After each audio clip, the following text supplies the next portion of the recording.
Here's a tutorial on how to repair stained concrete that has flaked either due to water damage or discolored or something like that. These are the before and after pictures. With concrete floors, they're wonderful, but occasionally humidity and moisture will get underneath the finish and cause it to flake off or to discolor. Some people use certain products like there, it kind of discolors over time. You can see the blistering with humidity and moisture getting under there, and eventually all of that is going to flake up and just reveal that skim coat of concrete underneath. So I've found different ways to do this. You need to secure either that finish. You could use a CA glue, but I find the best thing to do is use a really rough sandpaper and get all that blistering off, because there's no saving that. It's going to flake and break off anyway. You might as well break it off. Your goal, you want it as clean as possible so the acrylic paint or whatever kind of paint that you wanted to try to use will stick on there.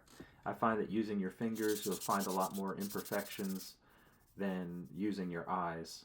So if you feel little blisters or rough areas, make sure it's nice sanded, and you could kind of feather the edges. It'll look nice. I use some titanium white, some yellow ochre light, and burnt umber, as well as some raw umber, some nice earth tones. I thought that might give us the best chance of matching this. I could have clear coated, but I wanted this to be able to soak into the concrete. When you do any touch up, you want the base color to be there, the lightest color of the background. After it dried, I noticed that the acrylic got soaked up where the concrete was raw. So you want to coat this. You're basically putting a plastic skin embedded on top of the concrete, and so you want it nice and thick to be able to be covered and feather the edges. Now, with any touch-up job, no color is just one color. That floor is very complicated. There's a light ochre in the background, some white specks, and then it seemed to be coated with some kind of umber sienna thing. So here I ended up getting some raw umber. It's more on the red spectrum, and I gave it a shot. So I thought that was a close background color, and it was too light. I mean, too dark. So I had to lighten it. Again, there's no problem. You're not going to nail your color the first time. You could always add different layers. It adds complexity. So after lightening it, the complexity of those really was shining through nicely. But I realized that the floor was quite brilliant. So the base color was actually a lot lighter than I thought.